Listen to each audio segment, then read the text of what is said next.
Are you a business looking for a fresh new way to reach potential customers?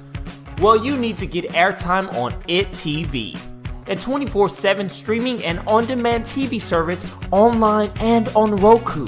With Roku having a potential reach of 62 million people, it's a perfect opportunity to reach potential customers through affordable commercial and infomercial spots. Visit us online today at itnetwork.tv.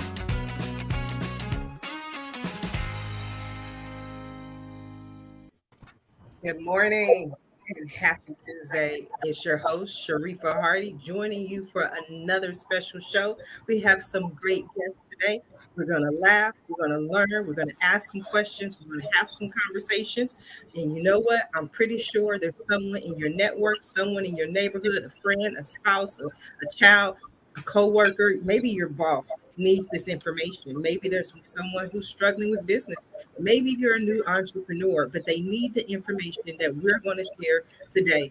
So go ahead and make that tweet, send that post, send that email, whatever you have to do. But as I always say, friends don't let friends miss out on the Roundtable Talk Show. So while you're going ahead and sharing the show with your friends, I'm going to go ahead and introduce our first guest, who is the lovely Mary Joy. Mary Joy is a licensed mental health counselor and author of a new book on HCI Publishing titled Codependent Discovery and Recovery 2.0. It is a holistic guide to healing and freeing yourself. She began her career in the music business and became a therapist later in life. Good morning, Mary Joy. How are you?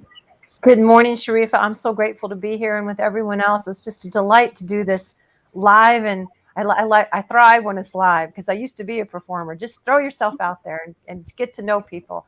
It's like being part of a band here, so I really appreciate it. And I have a passion to share with other people. Obviously, I'm a therapist, so it'll be great to do this. I'm a mental health counselor down here in Florida, so thank you for having me today. Absolutely. Absolutely. Tell us a little bit about yourself. Who are you? What do you do? And what are you passionate about? I like I said, I'm a mental health counselor and family court mediator, but my first job out of college, I worked for the rock group Kiss for 3 years as a makeup and wardrobe assistant. Hence why that's why I wrote in my book, I said, it's a good thing I grew up in a home where I was codependent because handling 4 rock stars was nothing compared to my family dynamic. And then I was a songwriter for years in Nashville. I was writing at Warner Brothers. They sold. I had to reinvent. And I said, I'm already getting people in touch with their feelings as a songwriter. So I'll do it as a therapist. And I do meditations and songwriting. I kind of converged and diverged and then converged again in my career. And I have a passion for helping people through trauma and drama and narcissistic abuse and any kind of abuse. That's really what I focus on mostly in my private practice and in things I write and share. Absolutely. We're going to learn more about you, Mary Joy, but I want to go ahead and introduce our next guest, the incredible Amy Zander.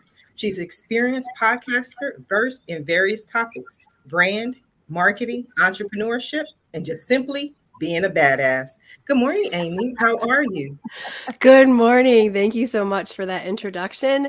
And I liked what the previous guest said, that we're part of a band. I'm not sure which part of that band that I would be, but I can definitely bring something to the table. So yeah, I own Zedia Media. It's a full service digital marketing company. I'm located up here in the cold Michigan winter right now, but I have clients all over the country. And my goal and passion is world dominance when it comes to branding and brand archetypes.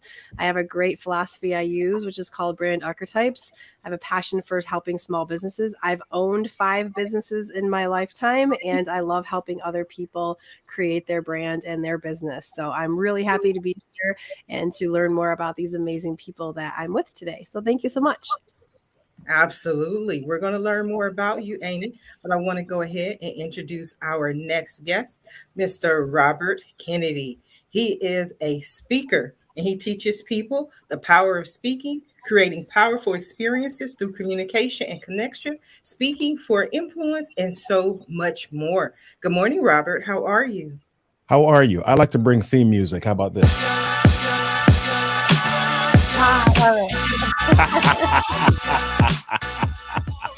Wait a minute, I was jamming. Listen, let's do it.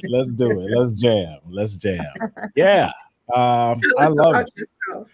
Well, I am a storyteller. I have a business, Kinetic Communications is our training company. We also have the Storytellers Growth Lab. And in both places, we teach people about the power of storytelling. So we teach small business owners how to find their voice, how to strengthen their voice, and tell their stories on stage and on video so that they can attract their ideal clients.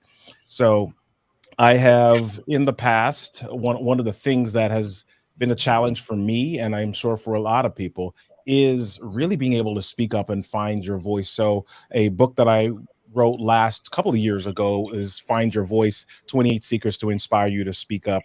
And you can grab that on Amazon if you choose. All right. So that's me in a nutshell. I'm a dad, I'm a husband, and I love to have fun. I'm passionate about storytelling and enjoying life. I can tell, definitely. So let me just ask real quick. I'm just nosy. It just came. Is that a COVID beard or just you've always had that? Well, you know what? I started growing it the February before we were locked down because I had never grown a beard before. I mean, I'd had goatee, but I'd never grown a beard. And I started to grow it. And then, like 3 weeks later, we were on lockdown. I was just kind of like, whatever, man. And then I was in my car driving maybe about 5 months later. Right? This was probably about June or July. And I was in the car driving with my daughter. And my daughter, she was 16 at the time. She turned to me. She said, "Daddy, are you going to shave your beard?" And I said, "I don't know." She said, "Don't." I was like, sold. Yes.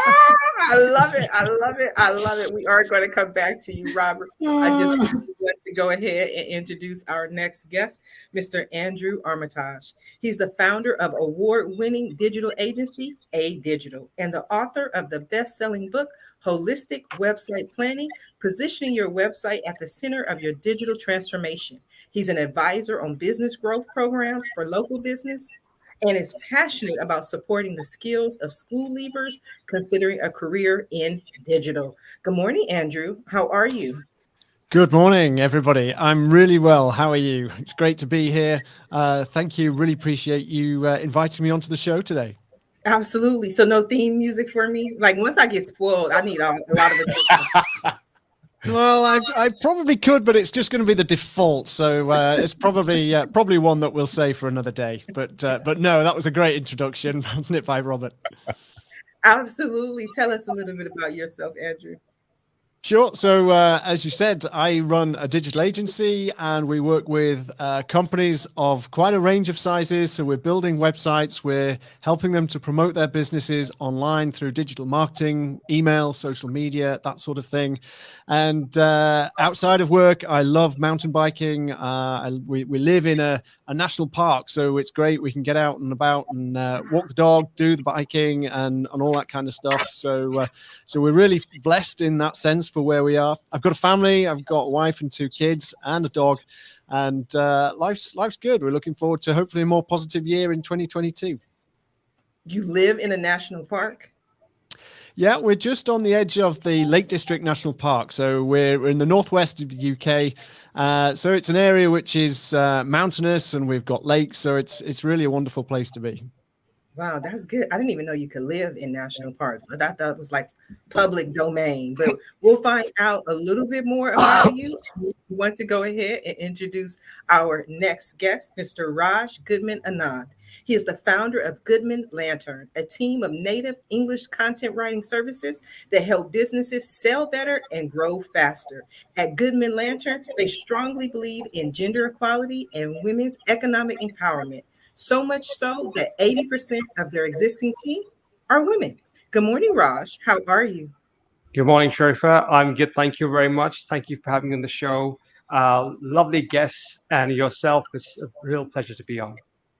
Absolutely. Tell us a little bit about yourself, Raj. Who are you? What do you do? And what are you passionate about? Yeah, so I'm a dad and a husband. I actually run a company called Goodman Lantern, as you mentioned before. Team of native English content writers. We help clients sell better and grow faster. In the past, I've sold on business, took a business from 7.5 million to 40 million in revenue. So, content has been the thing which we do, which I've been running for many years, and it's something I love doing. The one thing I'm very proud of is that we are big on women empowerment. In fact, 80% of our team, as you mentioned, are women. And what keeps me up at night is to hire more women across the world and to empower them with the ability to work online remotely and to improve their opportunities in their community and beyond. So that's why I'm really focused on this business and hopefully make a small little dent and help everyone in the community and ecosystem. Absolutely, Raj. We are going to come back to you. I just want to go ahead and introduce our next guest, the lovely Miss Dana. She's a business growth strategist and CEO of Market Atomy LLC. Known as the business birthing specialist, Dana understands the intricacies involved in starting and running a successful business. Her efforts extend beyond the initial strategic planning process on into the implementation and monitoring phase.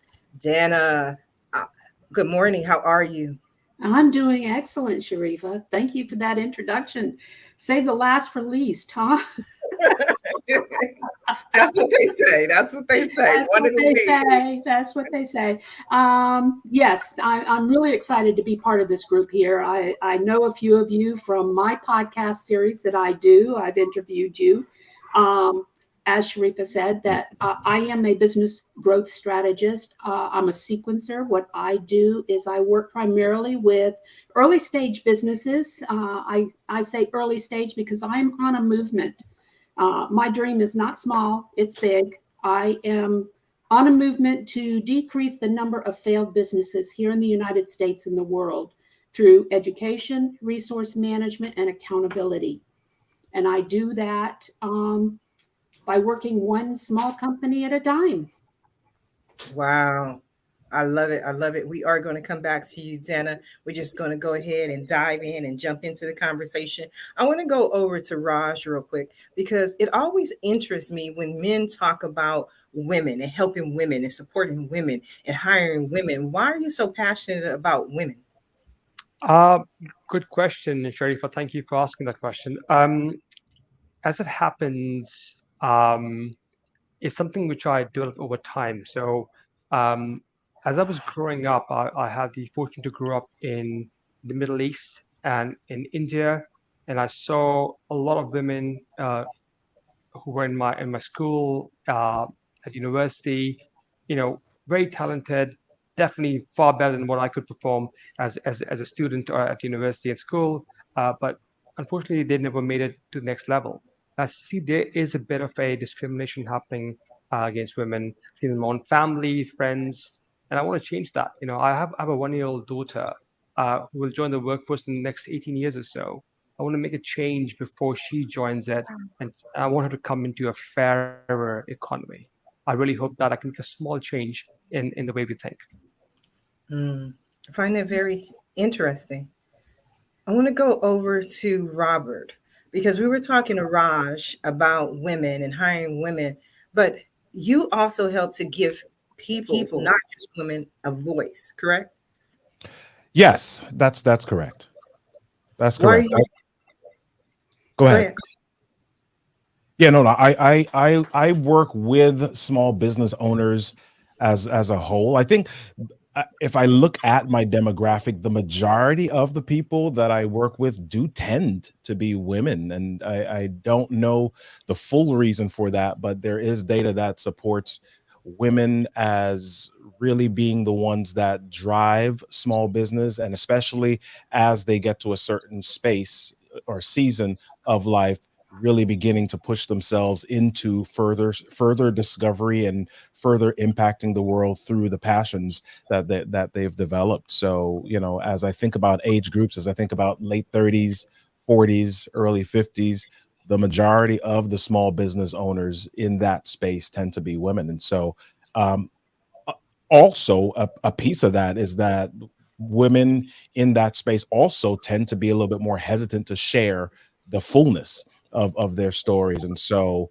part of my job also is to help them recognize that, my gosh, the story that you have to tell is fantastic and it's amazing. And it's really the reason that people's lives are transformed by you being vulnerable and sharing where you've come from and what you've gone through and how you've built this business, so that others can see that happen, see how you've navigated that, and know that it's possible for them too. Yeah. Can we agree as a group to get rid of the term girl boss? I really don't like that term because you wouldn't call it a boy boss, right? Right.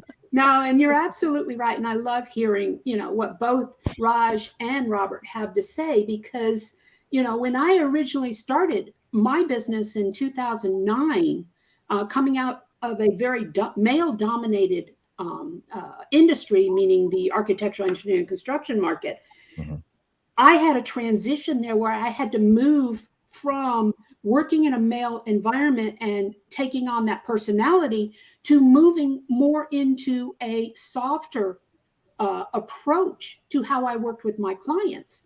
And you don't realize the difference that it makes when you do that. And that storytelling is critical. Yeah. Absolutely. Mary Joy? Well, it's beautiful hearing all the points of view. That's what, if I'm looking down, that's what I tell my clients. If I'm looking down, it's because I'm taking notes, because everyone here is so special, and what they bring to this roundtable is amazing, because I love it that, let's vote out girl boss. We're all just being ourselves and being vulnerable. And part of that storytelling, I always tell people, I might be a therapist. I could read every book on psychology, but I do not have the story on your life. I am not your authority. I am here to help you listen to yourself and reach the goals you want. And I think that's what we're doing here in this roundtable, which, by the way, King Arthur invented the roundtable because he didn't want anyone to sit at the head. So I really appreciate this, Sharifah. Yes. I'm learning from everyone. Everyone should be able to tell their story without fear of being judged. And if you are judged, just walk away from that person. Your story is sacred and precious to you. Yeah. I think one of the things that we've seen out of the pandemic, clearly there's been devastating impact on a lot of people, individuals, families, and businesses, of course. But I think if we've got to look for some positives that come out of the pandemic. And I think one of those is that with more people working from home, particularly here in the UK, we had a lot of homeschooling. I presume that's been the case in other countries as well. I think this provides an opportunity to create a bit more of a leveling experience. Certainly from my point of view, I was at home a lot more. I was able to do more of the school runs, which freed up some time that my wife had, and all those sorts of things. So I do think, if we've got to look for some of the positives that come from the pandemic, and yes, I absolutely don't want to take away from the disruption and the devastation and the sadness and the loss that has come with it. But as we look forwards, we've got to, it's almost like a reset button. And I think it gives us a really good opportunity to hit that reset button and just level out the way we work, the way we spend our time, and give other opportunities to people who ordinarily, they might have been stuck in a rut. They might have just found it difficult to get into a different routine. So I do think one of the outcomes from the pandemic is that it provides this more level experience. And there's still, don't get me wrong, there's still a way to go. But I think as a primer for people to find their voice, to find that opportunity, and also to find new things out of the experiences that they've had through the pandemic, I think that does set us up reasonably well as we try and look forwards to that greater equality and more involvement of women in business. Right. One of the things that I've found since the beginning of COVID, not only just since the beginning of COVID, but have known all along, is you can't look a gift horse in the mouth. Everything happens for a reason. To me, COVID, with all its challenges and everything, introduced a lot of opportunities that we need to learn to look at favorably. A perfect example is prior to COVID, a lot of my mentoring and my consulting and everything was done one-on-one. Well, naturally, COVID stopped all that. And so I had to pivot. Luckily, I already had a strategy in place. It just happened sooner than what I had planned on. And we ended up developing and introducing an e-learning platform so that my clients and new clients could still get the education and the accountability and everything that they needed moving through this.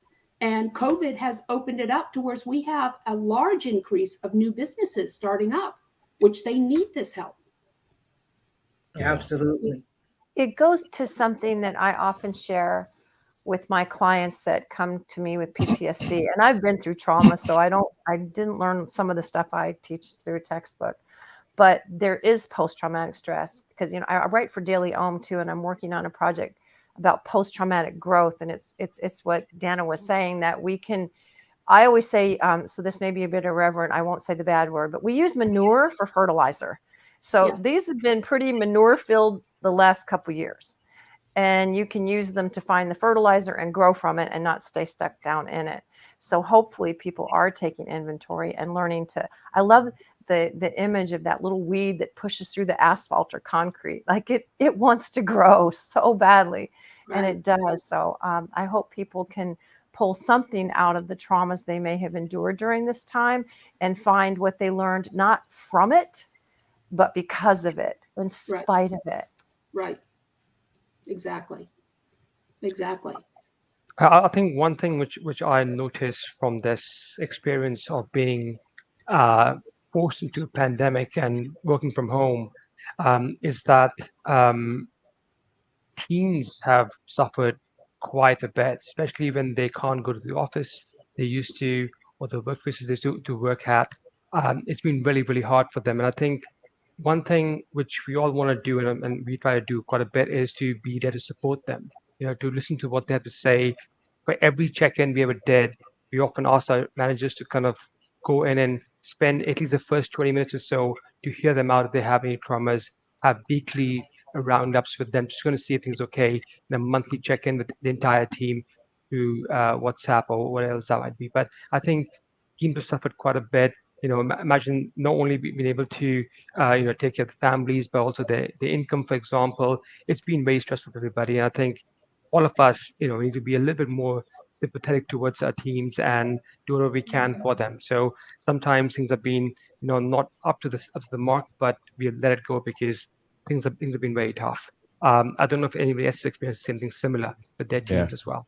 Yeah. Well, one of the things that I work with organizations on is how some of the dynamics of virtual meetings and virtual online sessions, because I think what has happened during the pandemic is that the pandemic has actually exposed some of the stuff that we were doing before that weren't necessarily the best.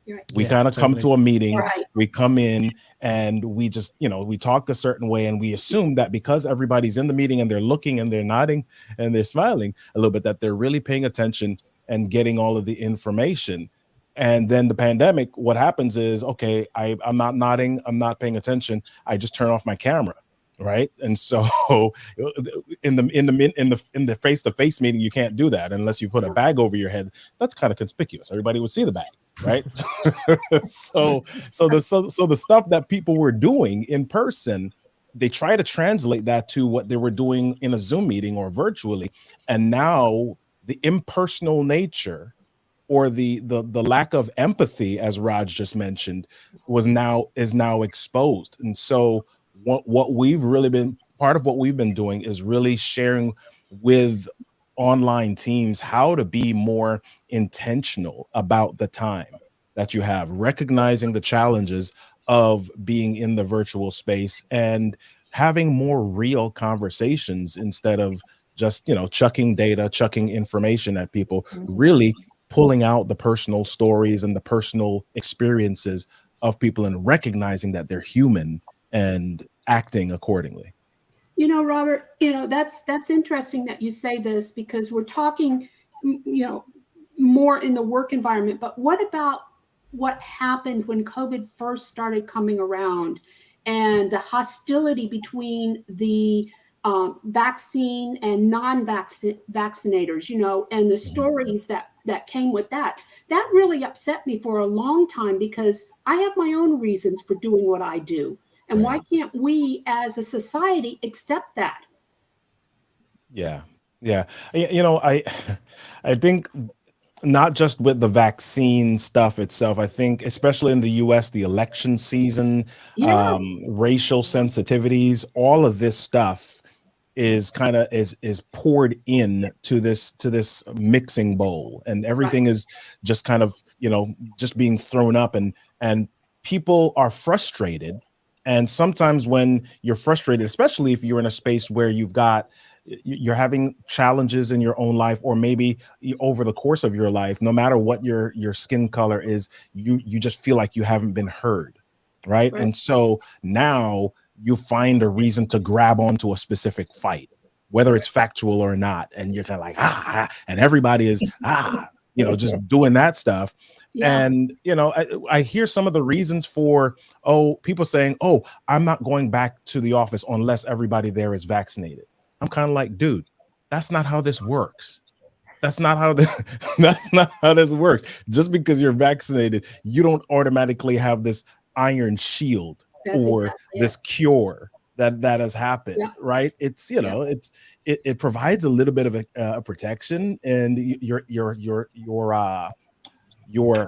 symptoms may be different, but it's not the shield. And so now we've kind of begun to grab onto these different ways of segregating ourselves, it feels like. And that's true, you know, and now that we're in our third round here of shots, you know, and things like that, I think people are starting to realize that, you know, this is a hit or miss thing, you know, as far as that's concerned. But, you know, what I didn't like and what I still don't like is the being forced to do something. Yeah. You know, and that demand coming out of government or whatever, and saying, you know, and tying in OSHA and the insurance companies and everybody else, you know, I just got to the point where I said, look, I'm just not going to watch the news anymore because it's just ridiculous. Yeah, I think a lot of people felt that way. Mary Joy, I'm pretty sure people have been coming to you talking about the energy that's going on and being forced, and the maskers versus the anti-maskers, the vaccines versus, you know, it's more of a, like you said, segregation and more of a competition as opposed to the inclusiveness. Right. And since I'm a family mediator too, I believe in diplomacy and discourse instead of discord. So I'm all about freedom of choice, but to respect others' freedom of choice. And to your point, Robert, what I've seen, not just, I see it in the microcosm and the macrocosm, is that in the microcosm, I'm seeing people in survival mode, irritable, withdrawn. These are all symptoms of PTSD: irritability, sudden outbursts of anger, trouble concentrating, feeling withdrawn, estrangement or detachment from others, depersonalization, derealization. Need I go on? Nightmares, fear. So people get fear aggression. And just like Robert said, they'll choose to fight even if they're really not sure what that fight's about. Can we have just like this? Can we have roundtable discussions like this? That discourse will stop the discordant conversations. We need to have safer, more secure conversations and agree to disagree. I see so many people suffering, just coming in so angry and so frustrated. And I go, you know, let's look at from the other person's point of view, and then form your own, you know, your own paradigm that you can live with, and not be so angry, because anger will eat you up alive. And when we go out of survival mode into revival mode, which is where I hope we're all headed soon, we'll see some of the lesser symptoms of fear aggression. Right. I hope so. Anyway. I agree. I think we're heading towards that. I think we're still a good year away, you know, or whatever. But, you know, I fully agree. When you talk about the PTSD, I don't know how much of it is a control issue, you know, and feeling as though your rights have been taken away, as opposed to PTSD. I don't know. You're the expert as far as that's concerned. I know with me, it was more control. Don't tell me what I have to do. You know, let me make my own choices. I'm the oldest of 7, and not all of us have been vaccinated, and some of us have. But we agree to disagree. You know, we respect each other that way, and that's the way it should be. Yeah, I definitely agree. Now, I don't know if you all agree with me, but it is time for a commercial break, and we will be right back. You need jordansrooter.com. Get free estimates, 24-hour service, special discounts for seniors and veterans. That's jordansrooter.com. Have a home repair or some remodeling you need done? No problem. We can handle all that too. Give us a call today at 800-300-0358. At Jordan's Rooter, we take pride in our work and always make sure to get the job done right the first time. That's jordansrooter.com. We want to be your Mr. Fix-It. Are you a business owner, CEO, entrepreneur, artist, musician, celebrity, or influencer interested in more exposure for your business? Schedule your one-on-one interview with Sharifah Hardie today. We handle everything for you. We video interview you, we professionally produce your interview, and we distribute your interview. We do the work so you can focus on putting your best foot forward. If you have been looking for more ways to get your product or service in front of more people, this is the opportunity for you. Schedule your one-on-one interview with Sharifah Hardie today. Are you one of the 83% new business entrepreneurs that have started your own small business since March of 2020? Are you quickly finding that you can't seem to focus? You're procrastinating when you know you should be acting. Well, don't worry, you're not alone. You're merely suffering from what we call OPA. So what is OPA? It's a condition that a majority of new business owners go through. They become overwhelmed with the amount of work that needs to be done. They become paralyzed, not knowing what to do first or what to do next. Finally, they avoid doing anything, retreating, doubting whether they made the right decision. OPA is the result of jumping in with both feet without a plan. When you have a plan, you know what to expect at each stage of the journey. Whether your dream is to remain small or grow exponentially, Market Academy is your resource for getting through OPA. Oh my God, I have OPA. I didn't even know OPA was a thing. I got it. That was my husband's term. He came up with that, and I said, "Oh, that's great," because everybody associates with OPA. Yeah, that was a nice ad, Dana. Thank you. Yeah, so I have a comment about what we were talking about before those lovely commercial breaks. And one of the things I've noticed here in the US, I think, is just the amount of so much information and conflicting information and messaging from the government and things like that, that were just all over the place. And I was wondering if we could hear from our friends on this roundtable that don't live in the US, if they feel the same way about Great Britain where you are, or if you're seeing that in the US. I'm always curious about how the world sees things other than the US. Me too. I think what's interesting is that there's quite a few of us around the table today who are involved with digital business growth. We use social media, storytelling. Social media is a great platform for storytelling. Websites that we build will often have a social media element to it. And don't get me wrong, I'm sure, and I feel that quite a lot of the messaging from government has been mixed, particularly over Christmas recently.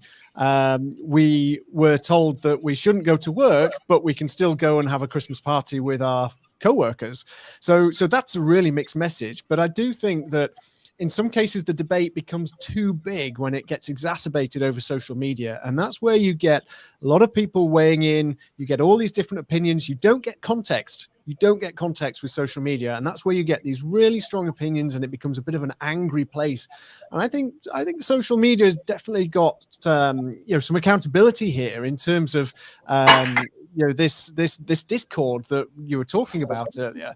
But without doubt, some of the core messaging from government in the UK has been mixed. We're now in the government's in a horrendous sticky situation at the moment. We had lockdown last year, and there's parties, people were invited to parties at Downing Street and all that sort of thing.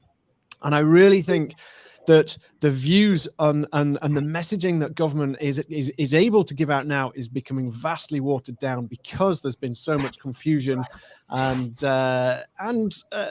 controversy around it as well, to be perfectly honest. And that gets back to, fake news, what's being put out there and what's being backed up. One of the last book that I did, which is this one right here, if you can see it, it's called Social or Sociopathic. Wow. It's so true. And it's all about social sociopaths. And the fact that, this virtual environment has opened it up for, people to come in and take advantage of you, and how to, back up what you post, and then also how to protect yourself from those who are out there, trying to take advantage of you. I'm curious, I want to hear from Amy. Let Raj answer your initial question. All I was going to say was I kind of agree with what Andrew and Dana are saying about social media. I think one thing I want to kind of just add from a different perspective is, as it happens, I studied AI at university. Back then, I studied AI about 20 years back. My mom didn't know that AI was, she thought it was study of UFOs, but now we know it's not. Kind of nice. And all these tools like Facebook, YouTube, LinkedIn, all of them have a lot of AI, like machine learning there. So if you click on a particular kind of news, say about wearing masks or not wearing masks, you will see videos and posts linked to what you saw earlier and confirm your belief and reinforce that again and again. So you'll just see stuff which you believe in. And that makes it even more skewed. So when you have information from the government or from everybody else, this AI within these tools will completely skew in one direction. That doesn't help either. So yeah, social media is helpful, but also there are these sort of other personal cons with them as well. Yeah, I don't think it's only social media. I think people get very frustrated because there isn't any consistency. One of the things that happened here in Long Beach that I was just really up in arms about is they canceled the Martin Luther King parade, which was outside, but they allowed the Anime Expo, which was inside. And it's like, okay, how does that work? But it comes down to one person's sole discretion on what they think is important, what they think should happen, or what simply their beliefs are. And those beliefs affect a wide range of people. One of the other things that I've seen is because you have so many people who have changed their patterns, people who maybe I saw this on a personal level with friends of mine who went through a divorce in the middle of COVID. They had, we all thought they had a perfect marriage, but they never really spent time together. Now, during COVID, both of them are forced to be in the house. They both got laid off. They're angry. They're fighting all the time. And guess what? Now they're divorced. Yeah. Yeah. And I don't think that's a single story. Yeah. I think that's not uncommon. It's either strengthened the family environment, whereas I know a lot of people who, they ended up spending more time with their family. And that's part of the reason why they're not going back into the office, is because they realize, okay, I don't need to be chasing that golden ball, or that brass ring or whatever. I can stay home and I can do this on my own. But then there are those that, it does end up, ending the marriage. Yes, I want to hear from Amy. Amy, I was supposed to let you speak a couple of seconds ago. Oh, well, I'm going to shift a little bit, but I was just going to ask the group, like, how much news everybody watches, because I don't watch any news. I gave up news over a year ago, and I am such a happier person. I do, with the caveat of I do follow business news and news in my industry that relates to marketing and media, that kind of thing. But even though I have multiple clients on multiple social media channels, and I am on social media a lot, I am able to mostly avoid a lot of news. My husband watches the news. He gets most of his news from Twitter. So I know that if something big and amazing happens that I need to know about, somebody's going to tell me. I'm going to find out. And I always have a topic of conversation to ask people, like, hey, so what's going on in the world? What do I need to know? What did I miss?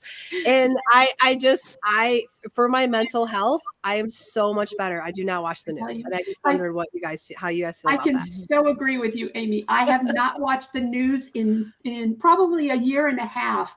And I can't tell you how many times I've been surprised when, I hear about, things breaking out around the world, through word of mouth or whatever. And I said, what's going on here? Or there's a hurricane coming towards Florida and I don't even know it's coming. Right. Yeah. I think it's getting harder and harder though. So I mean, back in the day, you used to say, I don't watch the news. And what that meant was you turned off the TV. Right? But now more and more you get into your Facebook feed, there's breaking news. news agencies now have their own Facebook accounts, and so those are being prioritized by the Facebook algorithm, especially in your local area, and those things are coming into your feed as well. You go on to Twitter, you go on to any social media for the most part, except TikTok right now, I think. But most social media right now, you're seeing news in some way, shape, or form, and I think that is going to continue to increase because it's a business decision, right? They're pouring resources into that, and so it's going to increase, and it's going to be harder to avoid news. I don't watch. I do have a time during my day where I'm like, okay, cool. I'm going to spend 5 minutes and I'm going to scroll through what's on CNN, MSNBC, Fox real quick just to compare. And then I'll go on about the rest of my day. Now, I have a subscription to New York Times. And I tell you what, even with New York Times, because they are so biased on one side rather than the other, I find I just kind of skip over a lot of them. I do have Wall Street Journal too, which I kind of, like you said, for business is what I do. Right. So, well, one of the things may I be allowed? Oh, I'm sorry. Go ahead, Amy. No, go ahead, Mary Jo. Go ahead. I was going to go. If I was going to ask Therese, okay, I went back to a point that Raj made. Beautiful, Raj. The algorithms that we are getting are artificial intelligence, which what I'm hearing, Raj, might be an oxymoron. It's artificial intelligence, or social media might be one as well. And to Sharifah's point, what I saw during the pandemic, and I'm still seeing it, I used to not do marriage counseling because I don't like to hear people fight. I prefer to work on common ground instead of differences. But because I am compassionate, I did open the table back up to Zoom marriage counseling and did some in my office as well. We are seeing people just ripped apart right now. And that's what I love about this group discussion. But Raj, speak about that algorithm that sends us these things that are making us even more biased if we buy into the bias. Yeah. Although I will say that what's worrying about that is that it's just only going to get bigger and bigger, and it's all driven by commercial gain, particularly for Facebook, but other platforms as well. And I think the fake news issue is one of the world's biggest issues. Knowing what is fact and what is fiction, I think, is becoming so difficult now. And you've got so many conflicting opinions. You don't know where the sources come from. People rush to be the first to share bad news in a lot of ways. Right. Yeah, there's still those nuggets out on social media that make you smile, make you laugh, and those great little stories that we love to hear. But ultimately, the AI, that's driven by humans. We're the ones that are programming the AI. It's artificial, but it's actually coming from people, and I think that has real cultural implications for how teams are selected, how those teams are led, and how happy it might be that those individuals are in their job, because one day they could go rogue and they change the algorithm in a negative way. But I think that's another of our great challenges as we see AI start and become far more prominent. And there's some fantastic applications of AI in medicine that can save lives and improve consistency of diagnosis and all that sort of thing. But AI in the wrong hands is going to be incredibly dangerous. Yeah. I fully agree. AI has its purpose, I think, in society today.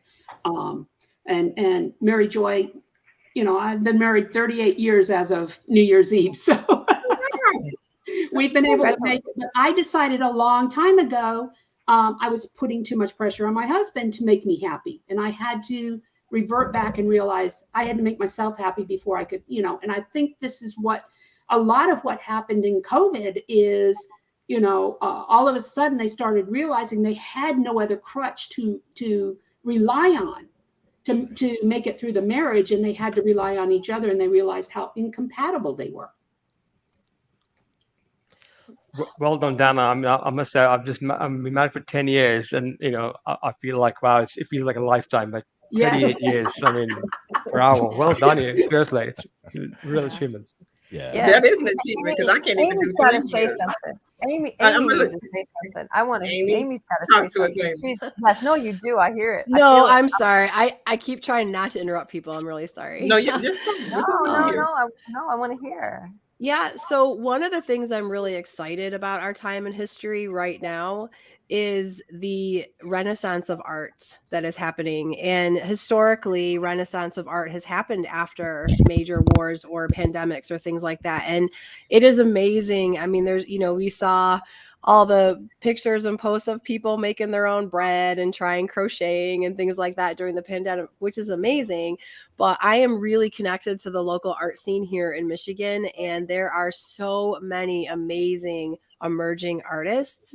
And I'm really excited that they have some of these platforms to produce their art and show their art through that we didn't have, 10, 20 Right. years ago, things like that. But that is one of the things I'm really, really excited about in our time in history right now. I think there's just some amazing things going on.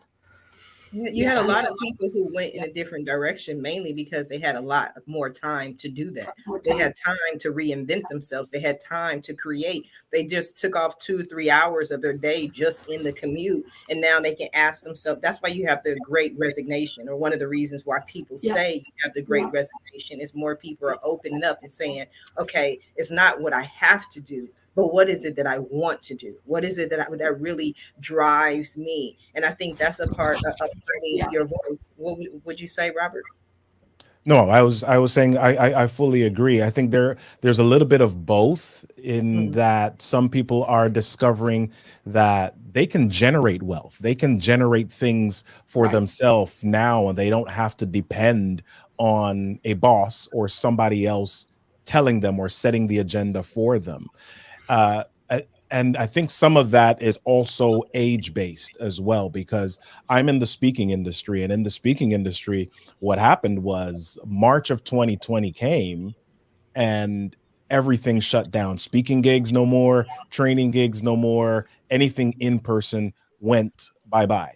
And so there were a lot of people in the speaking industry that said, OMG, I've been doing this, going out, generating business for the last quarter century, 25 years, 30 years, and now it's shut down. And people, if you had the tech savvy ability, you were able to pivot to virtual. Right. But some people were like, yeah, I don't want to do that. Yeah. I don't want to learn a new thing. I've been doing it for too long. I don't want to learn a new thing. So they went to find a job. Right. And so, this time has definitely caused, there's resignation. Yeah, there's new realizations. And it's just caused people to kind of pivot in ways that maybe they didn't believe that they would prior to the pandemic. But I think it's a great time to start a business. There are so many things that are at a new business owner's disposal now with social media. For its flaws, it's got huge benefits. Fantastic for reaching audiences and getting your message out there. And I think people want to support people. I genuinely think people want to encourage people to be able to succeed and find their path in this new world that we're living in. Yeah. I read that there was an 83% increase in new business license applications since the beginning of COVID here in the US.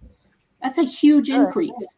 And with the number of failed businesses after 2 years, if we don't get a handle on it, we're going to see a lot of those business owners going through the psychological issues, and, things like that come with failed businesses. And it's important that we get a handle on it now, which is why Marketatomy is there. Yes, I definitely agree. This has been an interesting conversation. We are coming down to the last few minutes of the show. And what I love to do at the end of every show is just simply allow my guests the opportunity to speak directly to the audience, to everyone who is watching this show live, as well as everyone who is watching it in the archives, and let them know what you want them to take away from your appearance here today. And we're going to start with you, Amy. You're on mute, Amy. Thank you. I really enjoyed my time on here. I muted myself so I'd stop interrupting. Sorry about that. But thank you for listening to the show. This has been really great. It's so nice to get lots of different opinions and perspectives on things.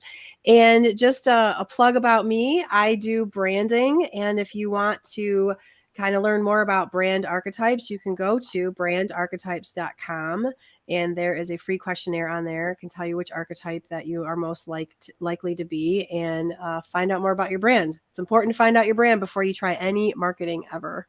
So thanks again for having me on. How do the archetypes benefit your brand or your business? Well, that is a very loaded question, and I'm not sure I have time to go into it real quick, but an archetype is an archetype because it is universally understood, powerful, and invokes an emotion. And there are 12 main archetypes. And if you organize your brand around one of those, your brand will be much more powerful and much more consistent, which is really important. And it will include that emotional element that so many businesses miss when they do their marketing. Definitely have to go and check it out. Raj, what do you have for the people? Well, firstly, Sharifah, thank you very much for bringing this all together. It's been a really good conversation. Learned a lot today, actually. So that being said, I also want to say that I do these podcasts and these shows because there's a passion which I have, which keeps me up, and it's like what I call the BHAG, which is the big, hairy, audacious goal, is to hire a lot of women in tech. That's what I do, and I hope that we all look beyond our comfort zone and hire people who just look like us, talk like us, and actually have a diverse workforce. A diverse workforce is actually a happier and a faster growing workforce because they can bring in more opportunities for the company. So I invite you all to think about diversity, to think about hiring more women in your company. And if you ever need content, if you need to talk about storytelling or SEO, we can help. And if you ever want any help, please get in touch. I'm on LinkedIn, Raj Goodman Anand. Sharifah, once again, thank you very much. All the guests, guys, you've been amazing. Thank you so much. And let's hope we can keep in touch. Yes, absolutely. Absolutely. Mary Joy, what do you have for the people? Well, to emphasize what Raj was saying, I mean, Raj is in Thailand, and we're all the same. We're all connected. I think Albert Einstein said it the best. We all breathe the same air and touch the same water within a day's time. So I love the connections here, and it is my takeaway to help people to connect like we are, and to connect with themselves first. I think that's what's happened during the pandemic, because people got disconnected and dissociated from themselves. Dissociation is a term we toss around, but you get dissociated from yourselves. And the way you get reassociated is to have connection like this. And just as a small aside, I do write for dailyohm.com. And during the pandemic, I sent them a thing. I said, do you want to rethink that loneliness topic I sent to you for an e-course? And they said yes. So I wrote a course on how to overcome loneliness for dailyohm.com during the pandemic, when I was lonely and shut down, because I did die of respiratory failure in my 20s. So I did not want to be on a ventilator again. So I was locked down, but in the lockdown, I opened up. I could really get in touch with people. So do you see how what we're doing today is the same thing in the big picture, small picture? Thank you, Sharifah, for bringing us all together. It's a beautiful group of people. Thank you. You are so welcome. Thank you. Robert, what do you have? I love it. Thank you, Sharifah, for this. As others have said, I really love how the conversation veered towards some of the challenges and some of the opportunities of the pandemic. And right now is one of the greatest times in history for you to share your voice. I think if you think about social media, and you think about all of the different videos on TikTok and Reels and YouTube Shorts and all of these different things, it can be overwhelming for people to say, oh my gosh, where's my space? Where do I fit in? And it's really not about fitting in. It's really about finding your voice instead, because people are going to be attracted to you. People are going to be attracted to your story. People are going to be attracted to your journey, as long as you have and develop the courage to tell it. So now is the greatest time in history to find your voice and tell your story, and especially on these platforms, figuring out how to do that on video in a way that attracts your ideal audience. So if I can be of help in that regard, if I can be your Sherpa, your guide in any way, feel free to connect with me on social media at Robert Kennedy 3, or join us in the Storytellers Growth Lab. Thank you. I definitely love it. Miss Dana, what do you have for the people? I'm trying to see if Dana has a last message. If not, I'll just have to give it for her. OPA. That's Dana's message.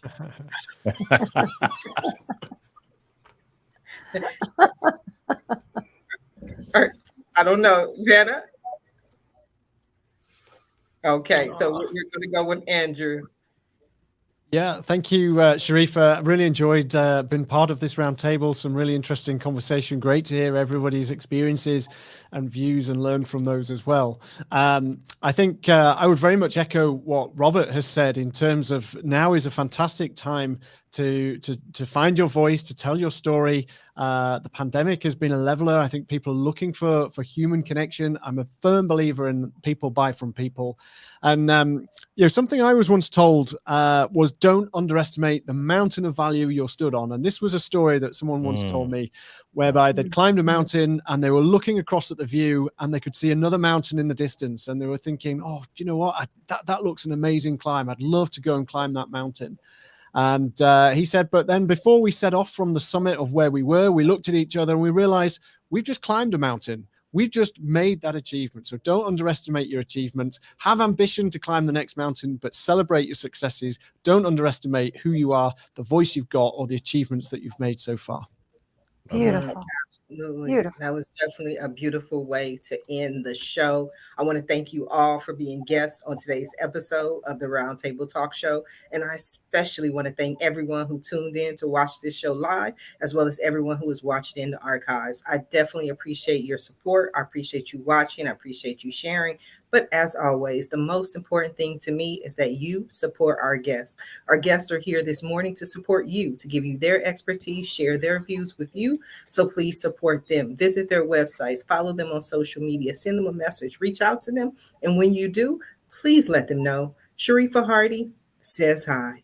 Now, if you're interested in more ways that I can help your business, or maybe you want to be a guest on the Roundtable Talk Show, please visit my website at AskSharifah.com. Until tomorrow morning at 8 a.m. Pacific, everyone have a safe and a blessed day.